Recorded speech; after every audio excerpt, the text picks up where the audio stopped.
গদগদ স্বরে স্ত্রীকে ডেকে বাসুদেববাবু বললেন, স্বর্ণকে মনে আছে মিতা? আমার কাছে পড়তো। ও এখন এডিএম হয়ে গেছে। ভাবতে পারো, এই বয়সেই অতিরিক্ত জেলা শাসক। হোয়াটসঅ্যাপে লিখেছে, স্যার আপনার পায়ের কাছে বসে একদিন লেখাপড়া করেছি, সেই জন্যেই আজ এত দূর আসতে পেরেছি। মিতা অর্থাৎ মিতালি ব্যানার্জি কোনো উত্তর করলেন না। বাসুদেববাবু বললেন, কিছু বললে না তো? একটু খিটখিটেভাবেই উত্তর দিলেন মিতা, তোমার ছাত্ররা তো দেশে বিদেশে বড় বড় জায়গায় আছে, তাতে তোমার কি হলো?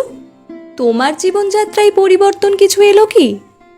কোথায় কোন ছাত্র কি হয়েছে তুমি একেবারে আহ্লাদে আটখানা। তুমি কি পেলে বলো তো? সমস্ত আবেগগুলো হঠাৎ উধাও হয়ে গেল বাসুদেববাবুর মন থেকে। মনে হলো অনেক কথা।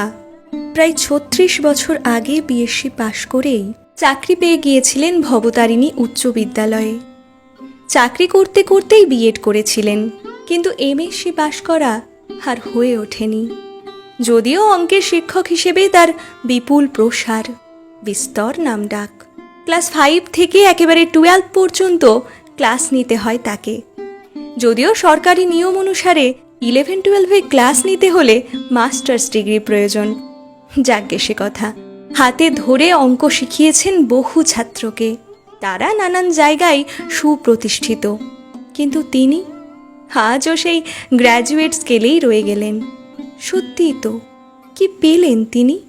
তাকে নিয়ে কোনো হুটার বাজানো গাড়ি রাজপথে চলে না। তিনি এসে দাঁড়ালে কোনো আধিকারিক সসম্ভ্রমে উঠে দাঁড়ান না। মনটা বেশ দমেই গেল বাসুদেববাবুর। রাত্রে ঘুমের ওষুধ খেয়ে ঘুমোতে হয়। আজ ওষুধ খেয়েও ঠিকমতো ঘুম হলো না। ভোরের দিকে চোখটা লেগে গিয়েছিল। সকাল সকালই উঠতে হলো। এখন তীব্র দাবদাহের কারণে কয়েকদিন ধরে মর্নিং স্কুল চলছে। সকাল 6:45 হাজিরা। সকাল 6:30 নাগাদ বেরোতে হবে। পরিষ্কার পরিচ্ছন্ন হয়ে সাইকেল নিয়ে এগিয়ে গেলেন স্কুলের দিকে। স্কুলে ঢুকতেই সব ভুলে গেলেন বাসুদেববাবু। প্রাপ্তি অপ্রাপ্তির কথা কিছুই আর মনে এলো না। প্রায় 1000 খানেক ছাত্র কলকল করছে চারিদিকে। মনে হচ্ছে যেন অসংখ্য ফুল ফুটে আছে বিদ্যালয় জুড়ে। একটু পরে শুরু হবে ক্লাস। এদের শেখাতে হবে, এদের মধ্যে আদর্শ বোধ জাগাতে হবে। একটু পরেই শুরু হবে রোজগার লড়াই। রোজগারের লড়াই নয়। প্রথম পিরিয়ডে ছিল 7C'র ক্লাস। শিখবি না? শিখিয়েই ছাড়ব, এমন ভঙ্গিতে অঙ্ক করাচ্ছিলেন বাসুদেববাবু। হঠাৎ চোখে পড়ল শেষ বেঞ্চে শুভাশিস ঘুমিয়ে পড়েছে। ক্লাস শেষ হওয়ার ঘণ্টা পড়তে খুব বেশি দেরি নেই। ডেকে তুললেন শুভাশিসকে। ধর্মর করে উঠে দাঁড়ালো সে। বাসুদেববাবু বললেন, ঘুমাচ্ছিস কেন? রাতে ঘুমাসনি? খুব ভয় ভয় করে ছেলেটি বলল, না স্যার। কেন? রাতে বাবার খুব জ্বর এসেছিল। সারা রাত মা বাবার মাথায় জলপট্টি দিচ্ছিল, আর আমি পাশে চুপ করে বসেছিলাম। মা বারবার বলল, যা গিয়ে শুয়ে পড়, কিন্তু বাবাকে ছেড়ে শুতে যেতে ইচ্ছে করছিল না। ভোরের দিকে বাবার জ্বরটা নামলো। একটু পরেই আমি স্কুলে চলে এলাম। সারা রাত ঘুমাইনি তো, তাই ঘুমিয়ে পড়েছিলাম। বাসুদেববাবু সহানুভূতির সঙ্গে বললেন, আজ তাহলে না এলেই পারতি। একদিন স্কুলে না এলে এমন কিছু মহাভারত অশুদ্ধ হতো না। শুভাশিস অকপটভাবে বলল, আপনার ক্লাসটা করার জন্যই আসা, কিন্তু সেটাই তো করতে পারলাম না। চোখের কোণটা যেন চিকচিক করে উঠল ছেলেটার। বাসুদেববাবু জিজ্ঞাসা করলেন, তোর বাড়ি কোথায়? ছেলেটি বলল, ঘোষপাড়া 4 নম্বর কলোনিতে। তোর বাবা কি করেন? বাবা কলের মিস্ত্রি। কয়েকদিন ধরে জ্বর চলছে তো, তাই কাজে যেতেও পারছেন না। একটু চিন্তিত মুখে বাসুদেববাবু বললেন, আচ্ছা ঠিক আছে, তুই বস। সন্ধে নামার একটু পরে বাসুদেববাবু খুঁজে বার করলেন শুভাশিসদের বাড়ি। দরজায় কড়া নাড়তেই অল্প বয়সী এক মহিলা দরজা খুলে দিলেন। আপনি নিশ্চয়ই শুভাশিসের মা? বাসুদেববাবুকে মহিলা বিলক্ষণ চিনতেন। একেবারে অবাক হয়ে সসম্মানে বললেন, স্যার আপনি ভেতরে আসুন। শুভ, দেখে যাকে এসেছেন। বাসুদেববাবু ঘরে গিয়ে বসলেন।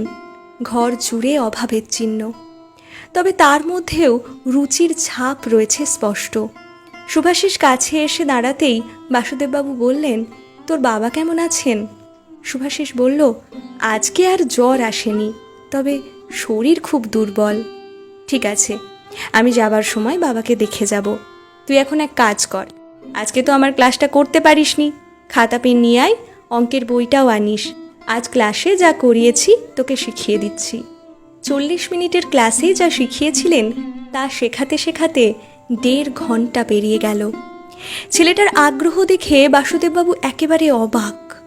বললেন, আমি এখন রোজই আসবো তোকে অঙ্ক শেখাতে। ছেলেটাকে অঙ্ক শেখাতে শেখাতে তার মধ্যে অগ্রগমনের বীজ বুনতে শুরু করে দিয়েছিলেন বাসুদেববাবু। ছেলেটা অনেক দূর যাওয়ার স্বপ্ন দেখতে আরম্ভ করেছিল। একদিন বাসুদেববাবু বললেন, তোর সবচেয়ে প্রিয় বিষয় কোনটা রে? শুভাশিস বলল, অঙ্ক আর অঙ্কন। ভালো বলেছিস তো, দুটোই চালিয়ে যেতে হবে কিন্তু একসাথে। অঙ্কের সাথে অঙ্কনের কোনো বিরোধ নেই। বেশ চলছিল লেখাপড়া, বেশ চলছিল অঙ্ক শেখানো, কিন্তু হঠাৎ আগস্ট মাসের মাঝামাঝি গুরুতর অসুস্থ হয়ে পড়ল শুভাশিস। ডাক্তাররা ঠিকমতো ধরতে পারলেন না রোগটা। ভেলোর যেতে হলো শেষ পর্যন্ত। বাবা মার সঙ্গে ভেলোর যাওয়ার সময় স্যারকে প্রণাম করে শুভাশিস বলল, স্যার, ফিরে এসে আবার শুরু হবে আমাদের অঙ্ক শেখা। কিন্তু শুভাশিস ফিরল না। শূন্য হাতে ফিরে এলেন ওর নিঃস্ব বাবা মা। খবর পেয়ে ওদের বাড়ি দেখা করতে যেতেই বাসুদেববাবুর পায়ে পড়ে হাহাকার করে কেঁদে উঠলেন ওরা। আকাশকে যেন বিদীর্ণ করে তুলল সব হারানো দম্পতির কান্না। বাসুদেববাবু চোয়াল শক্ত করে বসে রইলেন। যখন উঠে আসবেন তখন শুভাশিসের মা একটা ড্রয়িং শিটে আঁকা ছবি বাসুদেববাবুর হাতে দিয়ে বললেন, শুভ এই ছবিটা আঁকছিল শিক্ষক দিবসে নিজে আপনার হাতে দেবে বলে। ছবিটা হাতে নিয়ে বাসুদেববাবু দেখলেন শুভাশিস খুব যত্ন করে তার মাস্টার মশাইয়ের ছবি এঁকেছে। জীবনের শেষ ছবি এঁকেছে শুভাশিস। একটু অসম্পূর্ণ রয়েছে ছবিটা, নিচে লেখা আছে আমার আদর্শ। বাড়ি ফিরলেন বাসুদেববাবু, থমথমে মুখ।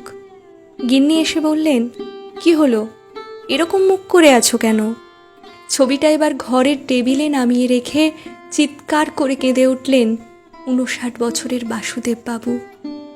কান্না থামলে বললেন, মিতা, আমরা মাস্টার মশাইরা হয়তো অনেক কিছুই পাই না, কিন্তু আমরা যা পাই আর কেউ তা পায় না।